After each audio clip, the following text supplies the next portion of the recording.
APL में आप सभी का स्वागत है। तो आज एपीएल में हम बातें करते हैं मेरे देश की।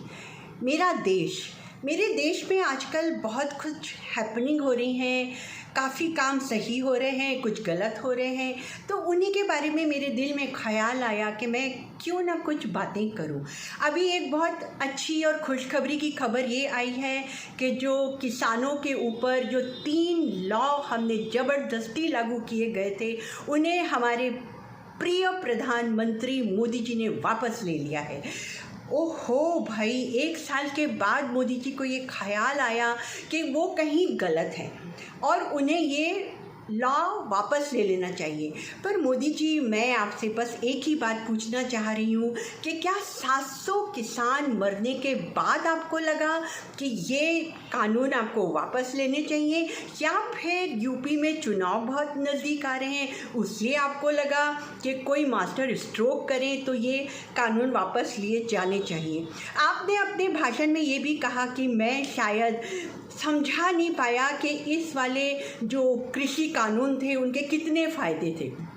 अब ये तो कमाल की बात है ना मोदी जी, कि आप हमें नहीं समझा पाए और 1 साल तक आप खुद उन किसानों को परजीवी और आपके सारे मीडिया वाले उन्हें आतंकवादी कहते रहे। उन पे कितने सारे जुल्म हुए, उन पे पानी की बौछारें की गई, उनकी राहों में कीलें बिछाई गई, उन्हें मतलब बेचारे पड़े मतलब सड़ते रहे, चाहे वो गर्मी हो, सर्दी हो, बारिश हो, मगर किसानों ने हार नहीं मानी।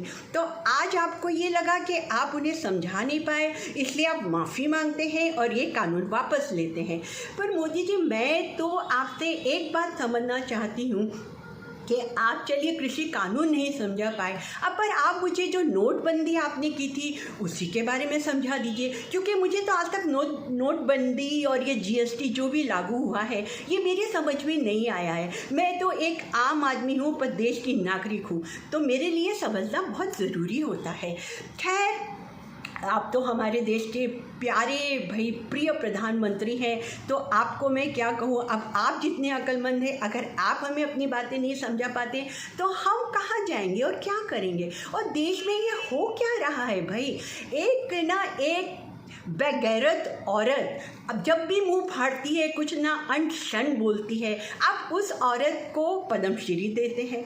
हद है भाई हमारे देश की। और सबसे बड़ी दुख की बात है कि जब उस औरत को पद्मश्री दिया जाता है तो हमारे जो प्रेसिडेंट है वो वहीं खड़े होते हैं और वो औरत आराम से कुर्सी पे ठाठ से बैठकर बोलती है कि ये तो आज़ादी जो पिछले सालों से चल रही थी वो हमें भीख में मिली थी और असली आज़ादी 2014 में मिली है। और मुझे सबसे ज़्यादा दुख इस बात का है कि जो दर्शक सामने बैठे थे वो तालियां बजा रहे थे। मतलब ये कौन सी कंट्री और क्या चल रहा है यहाँ पे? क्या प्रेसिडेंट के पास इतना भी अधिकार नहीं है कि उस औरत से जो शायद अपना मानसिक संतुलन खो बैठी है या मतलब बीमार है, उसी को आप पद्मश्री देते हैं? उसको किस लिए देते हैं ये मुझे नहीं मालूम। क्या उसे वो ऐसी बातें करने से पद्मश्री वापस नहीं ले सकते, या फिर उसको उसी समय चुप नहीं करा सकते हैं? मतलब हमारे प्रेसिडेंट को इतना भी अधिकार नहीं है, तो ये क्या कंट्री है भाई। और किसान कानूनों की हम बात करें, रिहाना ने जब उसका अपोजिशन किया था तो लोगों ने कितनी भर भर के गालियां दी थी, कितना ट्रोल किया था। हमारे बड़े बड़े जो दिग्गज हीरोज़ हैं, प्लेयर्स हैं, सब ने इस बात का समर्थन किया था। ये हमारा आपसी मामला है तो आप ना बोलें। अब आपका क्या कहना है? और आपकी प्रेस मीडिया पूरे साल हम लोगों को यही समझाती रही कि आप लोग गलत हैं, कृषि कानून के इतने फ़ायदे हैं, फला हैं, ढिमका है, अपनी बात को साबित करने के लिए किसानों पे तहमत लगाते रहे। तो अब वो मीडिया क्या कहेगी? मतलब अब वो आपकी मीडिया हमें ये समझाएगी कि भाई कृषि कानून के तो फ़ायदे थे इसीलिए तो उन्हें चेंज किया गया। तो ये दोहरी जो राजनीति चल रही है हमारे देश में, ये मुझे नहीं लगता कि हमारे देश के लिए कोई अच्छी बात साबित होगी। और आज हम किस पर यकीन करें? कानून व्यवस्था हमारी इतनी ख़राब हो गई है कि हमें लगता है कि कानून हमारी तरफ है और ये सही न्याय करेगा, पर ऐसा कुछ नहीं है। अभी रिसेंटली आर्यन खान का केस बताइए ना क्या हुआ उसका। आर्यन खान पे तो कोई जुर्म साबित नहीं हुआ, फिर भी उसको कितने दिन आपने जेल में डाल के रखा। और सबसे बड़ी बात, जो ऑफिसर उसका केस इन्वेस्टिगेट करा था वो खुद कितना करप्ट निकला।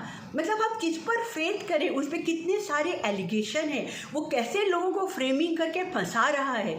मतलब मेरी समझ में नहीं आता कि ऐसे ऑफिसर्स को हम बढ़ावा देते हैं और उनकी बिना छानबीन के उनके हाथ में कोई केस सौंप देते हैं, और जब जिसके जो मन में आता है उसे टारगेट करता है। मतलब आर्यन खान का जो केस है मेरी समझ के बाहर है।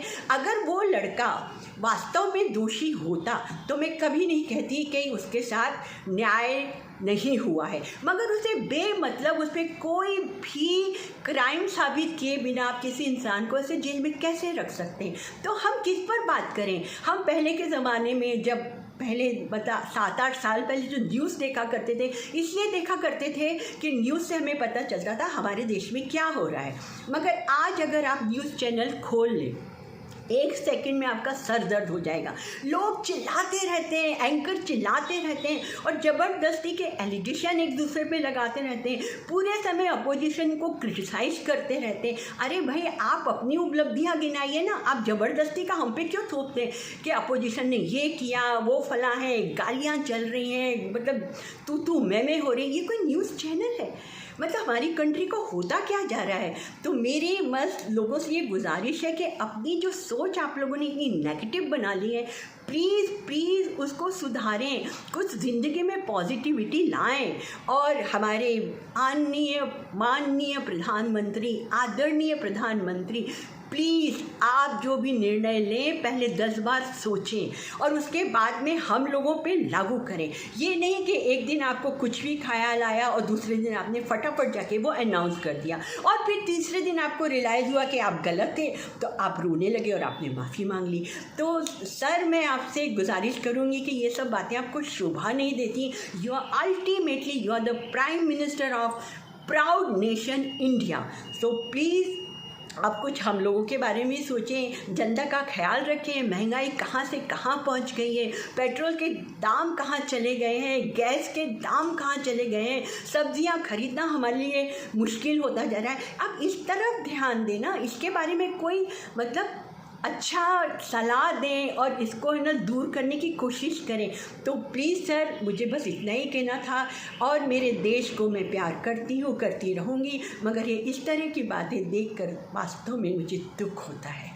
सो गाइस, आज मुझे इतना ही कहना था। अब मैं आपसे बहुत जल्दी मिलूँगी किसी अच्छी सी वेब सीरीज़ या फिल्म के रिव्यू को लेकर या फिर क्रिकेट के रिव्यू को लेकर। तब तक आप अपना ध्यान रखें, फालतू की बातें ना सुने, अनगिनत बातों पे रिएक्ट ना करें और हमेशा खुश रहें। सो गाइस, तब तक के लिए बाय बाय।